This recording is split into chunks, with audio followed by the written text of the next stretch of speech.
Pernahkah kamu merindukan pelukan dari seseorang yang seharusnya paling dulu memelukmu? Tapi bagaimana kalau pelukan pertama yang benar-benar hangat justru datang dari pria lain, bukan kekasihmu, bukan juga sahabatmu, tapi ayah dari suamimu? Apakah itu salah?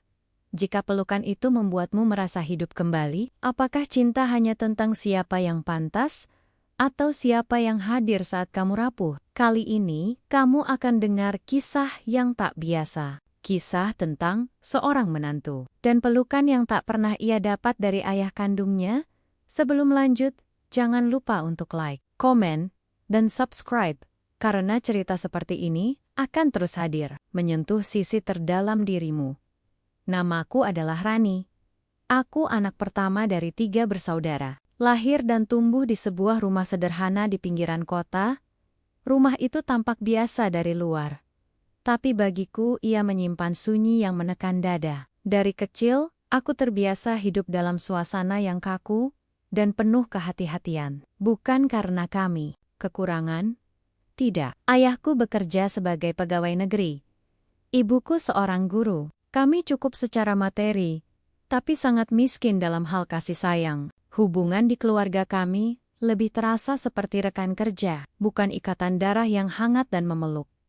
Sejak kecil aku terbiasa melihat ayah duduk di ruang tengah, dengan ekspresi datar, membaca koran, atau menonton berita. Jika aku ingin mendekat, bertanya sesuatu, atau sekadar duduk di sebelahnya, seringkali aku hanya disambut anggukan kecil, atau lebih sering lagi, diam, yang membuatku merasa tidak diinginkan. Pernah satu kali aku mendapat nilai tertinggi sekelas. Dengan antusias aku menunjukkan raporku pada ayah. Kupikir kali ini, aku akan mendapatkan senyuman, atau pujian, atau mungkin pelukan. Tapi yang keluar dari mulutnya hanyalah, "Ya, memang. Seharusnya begitu." Lalu ia kembali membaca koran, seolah prestasiku tak ada artinya.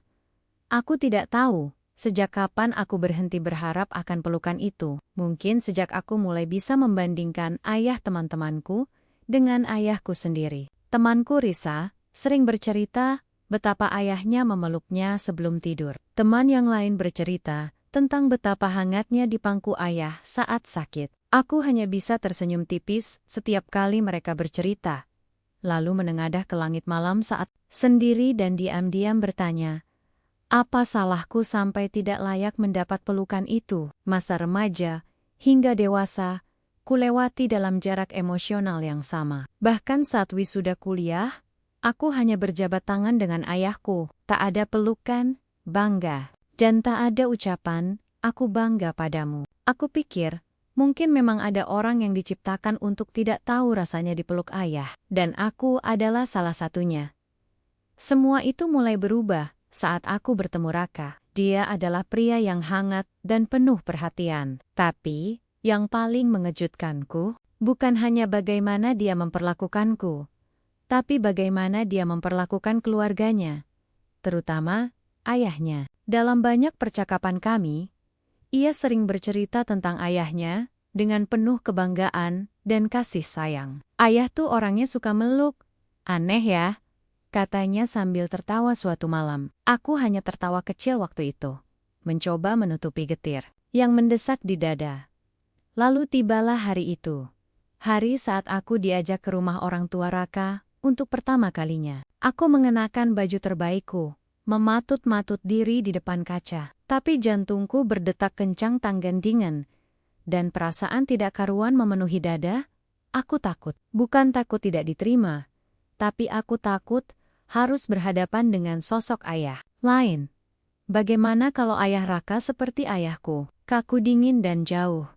Bagaimana kalau aku kembali merasa kecil, tak terlihat? Begitu aku melangkah masuk ke rumah itu, aroma harum masakan menyambutku lebih dulu. Tapi yang membuat langkahku berhenti adalah sosok pria berusia sekitar 50-an yang langsung berdiri dan tersenyum lebar. "Kamu, Rani ya?" katanya dengan suara hangat yang nyaris asing bagiku. Sebelum aku bisa menjawab, dia membuka kedua lengannya lebar-lebar dan berkata, "Sini peluk dulu." Mataku membelalak dan tubuhku terasa kaku. Ini baru pertama kali ada sosok ayah yang berkata seperti itu padaku.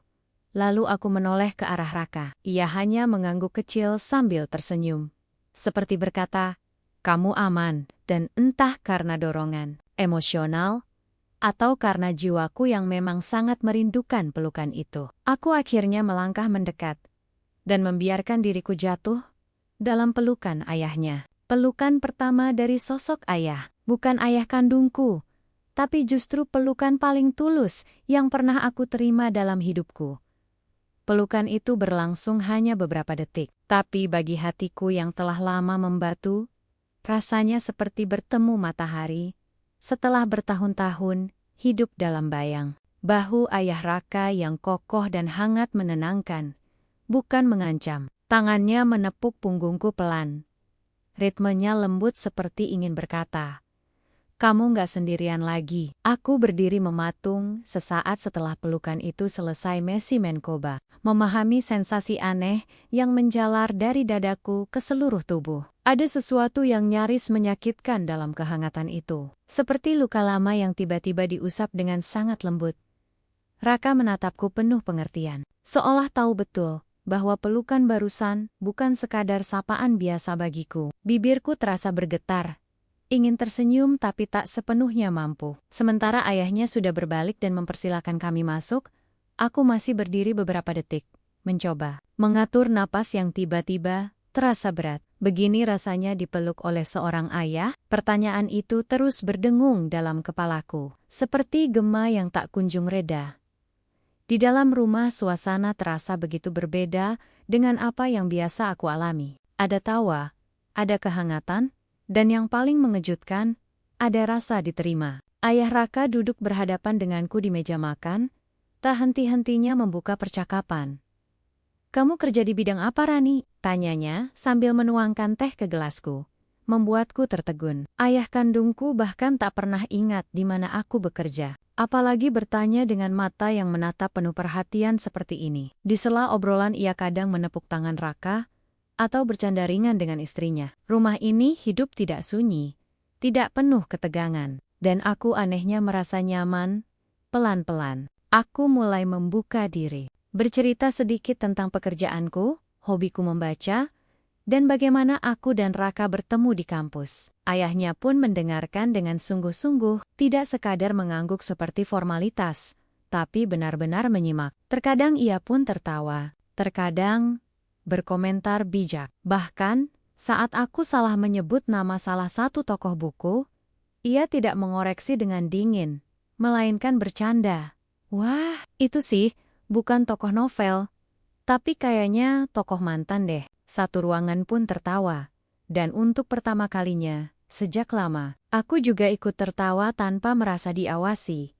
Ada satu momen kecil, namun sangat membekas. Saat aku mengambil sambal dan tanpa sengaja menjatuhkan sendoknya ke lantai, aku langsung panik dan refleks berkata, "Maaf," dengan nada gugup. Di rumahku kesalahan sekecil itu bisa membuat suasana berubah dingin seketika. Tapi kali ini, ayah Raka hanya tersenyum dan berkata, "Nggak apa-apa, Rani. Di rumah ini, semua orang boleh salah." Aku pun nyaris menangis. Karena aku terbiasa hidup dalam standar yang membuatku harus selalu benar, selalu berhati-hati, agar tidak membuat ayahku marah. Seusai makan malam, kami duduk santai di ruang keluarga. Ayah Raka kembali duduk di sebelahku, menanyakan apakah aku nyaman, lalu bertanya hal remeh seperti makanan favoritku, atau apakah aku suka durian. Entah mengapa percakapan-percakapan ringan itu terasa sangat berarti, karena bukan isi percakapannya yang penting, tapi perasaan bahwa aku dilihat, bukan sekadar hadir sebagai bayangan di sudut ruangan. Sebelum kami pulang malam itu, ayah Raka berdiri dan sekali lagi membuka kedua tangannya. Tanpa ragu, aku melangkah maju dan memeluknya, tapi kali ini bukan karena terkejut atau terpaksa, melainkan karena aku ingin. Karena aku merindukan pelukan itu. Bahkan ketika baru saja menerimanya. Dan saat ia menepuk punggungku sekali lagi dan berkata, "Kamu udah kayak anakku sendiri, Rani." Sesuatu di dalam diriku pecah perlahan. Bukan luka, tapi tembok. Tembok tinggi yang kubangun selama bertahun-tahun, yang kini mulai runtuh hanya karena satu pelukan dari pria yang bahkan bukan ayah kandungku. Malam itu langit mendung, dan udara terasa lebih dingin dari biasanya. Aku baru saja pulang dari rumah. Sakit setelah seharian menjaga ibuku yang sedang dirawat. Tubuhku letih, tapi yang lebih lelah adalah pikiranku. Sudah berhari-hari aku mencoba kuat, berusaha mengendalikan semuanya seorang diri. Tapi siapa sangka kekuatan yang selama ini kubangun mulai rapuh malam itu. Rumahku gelap, terasa sepi. Raka sedang dinas keluar kota. Dan aku benar-benar sendiri. Aku duduk di tepi ranjang, menatap kosong ke dinding kamar yang dingin. Rasanya sunyi. Ini terlalu menekan. Dada sesak, dan untuk pertama kalinya setelah sekian lama, aku merasa sangat kecil, lelah, hancur. Dan anehnya, wajah ayah Raka terbayang begitu jelas di kepalaku. Entah mengapa pelukan itu, pelukan yang dulu sempat membuatku kaget, sekarang menjadi sesuatu yang sangat kurindukan.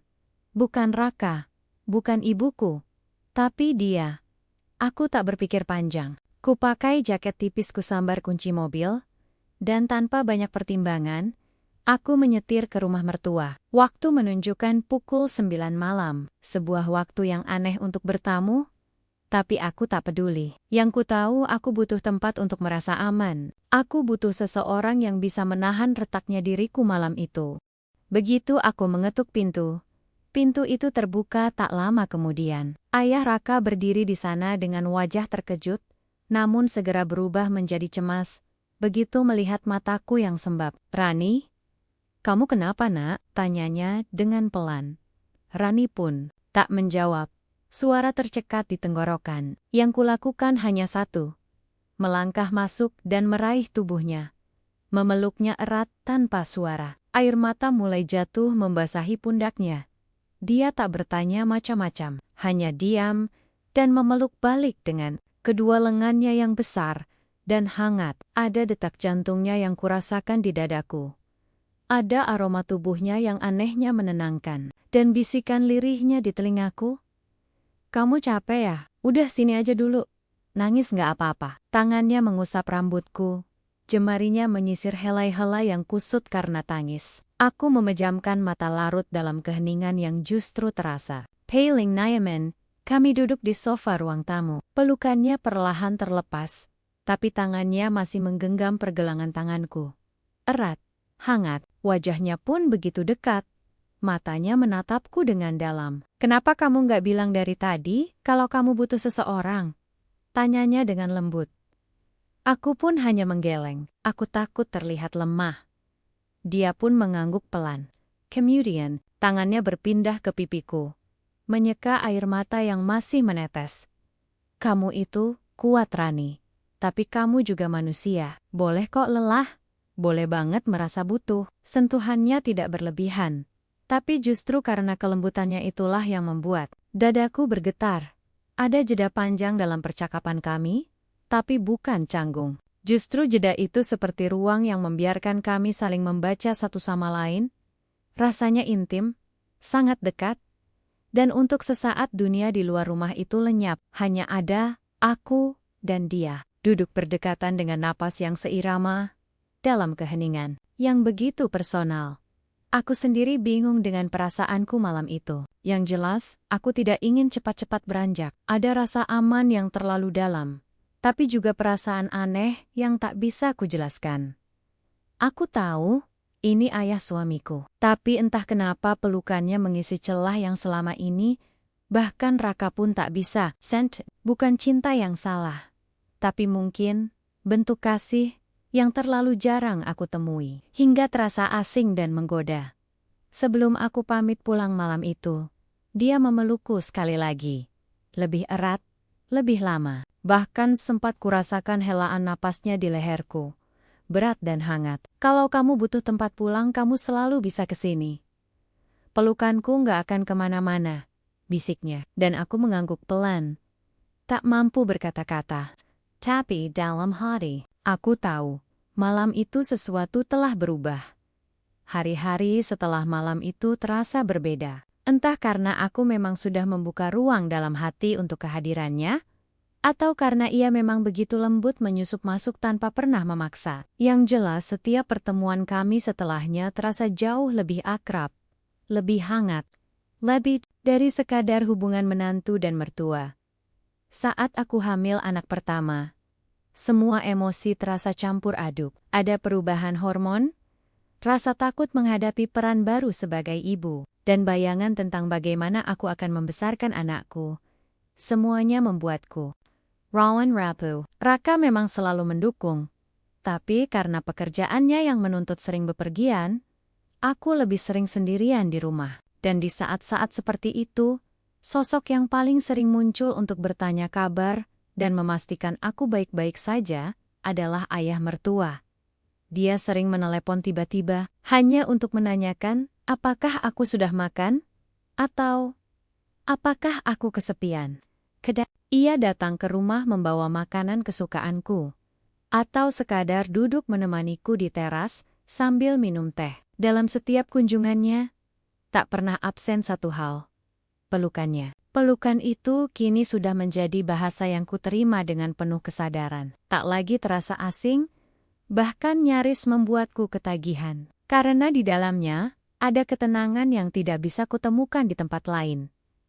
Suatu sore, saat hujan turun pelan, dan udara begitu sejuk, aku duduk bersamanya di ruang keluarga. Raka masih dalam perjalanan dinas. Kami duduk berdua saja berbincang ringan tentang nama bayi, tentang kenangan masa kecilnya, tentang bagaimana dulu ia juga sempat merasa takut menjadi seorang ayah. Pembicaraan itu membuatku merasa semakin dekat. Sedangkan kami pun tertawa bersama, lalu diam dalam keheningan yang tidak kikuk. Ia menatapku begitu lama, lalu mengulurkan tangannya dan menyentuh perutku yang mulai membesar. Cucu pertamaku, katanya dengan lirih, dan tangannya terasa hangat. Kamu hebat, Rani. Kamu adalah calon ibu yang luar biasa. Aku pun mengangguk pelan. Lalu entah kenapa air mataku menetes. Mungkin karena aku terlalu lelah. Mungkin karena pujian sederhana itu terasa sangat melegakan di tengah segala tekanan. Ia segera berpindah duduk lebih dekat. Dan seperti biasa, memelukku lagi. Tapi kali ini pelukannya terasa berbeda. Lebih erat, lebih lama. Napasnya terasa berat di leherku, dan untuk sesaat waktu seperti berhenti, aku sadar benar apa yang sedang terjadi dalam diriku, bahwa ada bagian dari pelukan itu yang tak hanya menghangatkan, tapi juga menggoda, membuatku ingin tetap berada di dalamnya. Lebih lama dari seharusnya, tapi aku tak berani mengakuinya. Bahkan pada diri sendiri, ini adalah ayah suamiku, seorang pria yang memberiku kasih sayang seperti anak, tapi juga membuatku bertanya-tanya, kenapa pelukannya terasa seintim ini? Hari-hari setelahnya, perasaanku mulai tak tenang. Ada kegelisahan yang tak bisa kusebutkan. Aku mulai menantikan pesan darinya. Menunggu-nunggu, kapan ia akan datang lagi? Saat pintu rumah diketuk, jantungku selalu berdebar. Berharap itu dirinya. Dan ketika dia datang dan memelukku seperti biasa, aku mulai memperhatikan hal-hal kecil. Cara tangannya menekan punggungku, cara matanya menatapku lebih lama, cara suaranya melembut saat memanggil namaku. Aku tahu ini mungkin berbahaya, tapi terdalam diriku merasa dilihat, diperhatikan, dicintai, bukan sebagai menantu, tapi sebagai seseorang yang istimewa. Seseorang yang hadir bukan sekadar karena peran, tapi karena perasaan. Dan yang paling menakutkan adalah, aku mulai merasakan hal yang sama. Hubungan kami kian hari kian dalam, meski tak pernah secara langsung diucapkan atau diakui. Segalanya seperti bergerak di balik lapisan sunyi, di antara pelukan yang terlalu lama, tatapan yang terlalu dalam, dan keheningan yang terlalu penuh makna. Kami masih menjalani peran masing-masing. Aku sebagai menantu, dia sebagai mertua. Tapi di balik semua itu ada arus emosi yang terus mengalir, dan tak bisa kupungkiri, Raka masih belum tahu apapun. Ia tetap seperti biasa, penuh perhatian dan setia. Meski seringkali absen karena tuntutan pekerjaannya. Aku merasa sangat bersalah, tapi rasa bersalah itu anehnya tidak cukup kuat untuk menghapus perasaan yang pelan-pelan tumbuh di dalam dada. Setiap kali aku duduk berdua dengan ayahnya, rasanya seperti dikepung oleh kehangatan yang membuatku lupa siapa aku. Lupa siapa dia. Aku hanya seorang perempuan yang merasa dicintai dan akhirnya merasa hidup. Suatu malam aku bermimpi. Dalam mimpi itu aku berdiri di tengah rumah mertua, hamil besar, dan merasa begitu bahagia. Tapi bukan Raka yang menggenggam tanganku, bukan suamiku yang mencium keningku, tapi ayahnya. Aku terbangun dengan napas memburu dan keringat dingin. Jantungku berdetak cepat. Kupikir mimpi itu akan hilang, tapi sebaliknya, ia terus membayang sampai siang datang. Aku merasa terperangkap dalam emosi yang kian tak bisa kukendalikan. Hari itu aku memutuskan untuk menjauh. Aku tak lagi membalas pesan ayah mertua, tak membuka pintu saat ia datang. Aku butuh waktu, pikirku, tapi semakin aku menjauh, semakin hatiku meronta. Malam-malamku kembali sunyi. Tak ada pesan singkat yang menanyakan sudah makan atau belum. Tak ada suara beratnya yang menenangkan. Tak ada pelukan itu, yang entah sejak kapan sudah menjadi bagian dari nafasku. Dan akhirnya, seperti yang bisa ditebak, aku menyerah. Aku kembali menemuinya diam-diam saat Raka sedang bekerja. Saat kutatap wajahnya, ada ekspresi yang belum pernah kulihat sebelumnya. Kecewa, tapi ia tak berkata apa-apa. Hanya mempersilakan aku masuk, lalu duduk di sofa seperti biasa. Aku, duduk di sampingnya, canggung. Lama kami tak bicara, hanya saling menatap dengan jantung yang berdebar lebih cepat dari biasanya. "Kamu kenapa menjauh?" tanyanya dengan akhirnya. Suaranya dalam dan pelan. Aku pun menunduk. "Aku takut." Jawabku, jujur. Takut perasaan ini berubah jadi sesuatu yang gak semestinya. Dia menghela napas panjang. "Aku juga, tapi kamu harus tahu, Rani. Aku bukan mencintaimu karena kamu istri anakku. Aku menyayangimu karena kamu adalah kamu." Sosok perempuan yang kuat, tulus, dan kosong terlalu lama. Kata-katanya terasa mengguncang. Aku pun menoleh padanya. Dan saat itu matanya tak berpaling sedikit pun, waktu seperti berhenti. Ada jeda panjang sebelum ia mengangkat tangannya. Menyentuh pipiku perlahan. Jemarinya kasar, tapi hangat. Sentuhan yang tak pernah kupunya selama. Sentuhan seorang laki-laki yang melihatku, bukan sebagai istri anaknya, tapi sebagai seorang perempuan yang telah lama menanti dicintai dengan utuh.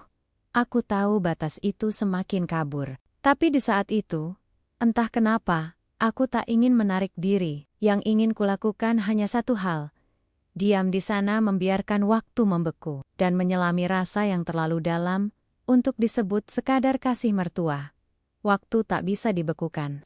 Dan seperti semua yang tak seharusnya tumbuh di tanah yang salah, pada akhirnya, kami harus memilih, membiarkan benih itu terus menjalar, atau mencabutnya sebelum merusak segalanya. Hari itu di ruang tamu yang terlalu akrab. Kami berdua diam cukup lama. Sentuhannya masih di pipiku, tapi aku pelan-pelan menggenggam tangannya dan menurunkannya ke pangkuanku. "Kita harus berhenti," bisikku. Suaraku nyaris tak terdengar, tapi ia mendengarnya. Matanya berkaca-kaca, tapi tak mencoba membantah. "Kamu benar. Seandainya aku mengenalmu lebih dulu sebelum Raka. Sebelum semua ini." Kalimatnya menggantung di udara. Tidak selesai. Dan memang tak perlu diselesaikan. Karena kenyataannya, waktu tidak bisa diputar. Kenyataan tidak bisa diubah. Aku bukan perempuan yang bebas mencintai siapapun. Dia bukan lelaki yang bisa mencintai aku tanpa melukai orang lain. Kami hanya dua jiwa kosong yang sempat saling mengisi, di ruang yang seharusnya tidak pernah dibuka. Setelah hari itu aku menjaga jarak. Aku tidak pernah lagi datang sendirian. Setiap kunjungan ke rumah mertua, selalu bersama Raka. Setiap pelukan yang dulu begitu hangat, kini berganti jadi salaman singkat dan senyum yang terjaga jaraknya. Tidak ada lagi sentuhan di pipi. Tidak ada lagi obrolan panjang berdua di teras. Tidak ada lagi pesan malam bertanya, "Kamu baik-baik saja?" Tapi anehnya, kehilangan itu terasa seperti melepaskan candu. Tapi perlahan, membuatku sadar bahwa aku masih punya kendali atas diriku sendiri. Saat anakku lahir, dia datang ke rumah sakit. Wajahnya tampak bangga, matanya berkaca-kaca, melihat cucu pertamanya. Ia mencium kening bayinya dengan lembut, lalu menoleh ke arahku. Untuk sesaat mata kami bertemu. Ada begitu banyak yang ingin diucapkan, tapi tak ada satupun yang keluar. Hanya isyarat dalam sorot mata bahwa kami saling paham, dan cukup sampai di sini. Tak perlu ada penjelasan, tak perlu ada pengakuan, karena rasa yang pernah ada telah kami bungkus rapi dan kubur dalam-dalam di tempat yang takkan pernah bisa digali lagi. Kini setiap kali aku memeluk anakku, aku ingin dia tahu bahwa pelukan bukan sekadar kebiasaan, tapi bahasa cinta yang dalam. Aku ingin dia tumbuh dengan kehangatan yang dulu tak pernah kumiliki. Aku ingin jadi ibu yang bisa memeluk, dan istri yang bisa mencintai dengan utuh. Meski kisah ini tak pernah akan diceritakan siapa-siapa, dan ayah mertuaku adalah bagian dari perjalanan itu. Dia adalah pelukan pertama yang membuka luka sekaligus mengobatinya. Dan mungkin itulah satu-satunya cara cinta kami bisa hidup. Dalam diam, dalam batas, dan dalam kenangan yang hanya kami berdua yang tahu. Kadang cinta datang bukan untuk dimiliki, tapi untuk menyembuhkan luka yang tak pernah terlihat. Mungkin semua cerita berakhir dengan bersama, tapi ada cinta yang cukup hidup hanya dalam diam. Kalau kamu ada di posisi Rani, apa kamu akan melawan perasaanmu atau membiarkannya tumbuh meski kamu tahu itu salah? Tulis pendapatmu di kolom komentar. Cerita ini mengajarkan satu hal. Kadang yang paling meluluhkan bukan siapa yang mencintaimu, tapi siapa yang hadir ketika kamu paling butuh dicintai. Jangan lupa untuk like, komen, dan subscribe, supaya kamu nggak ketinggalan cerita-cerita penuh emosi seperti ini. Sampai jumpa di kisah selanjutnya.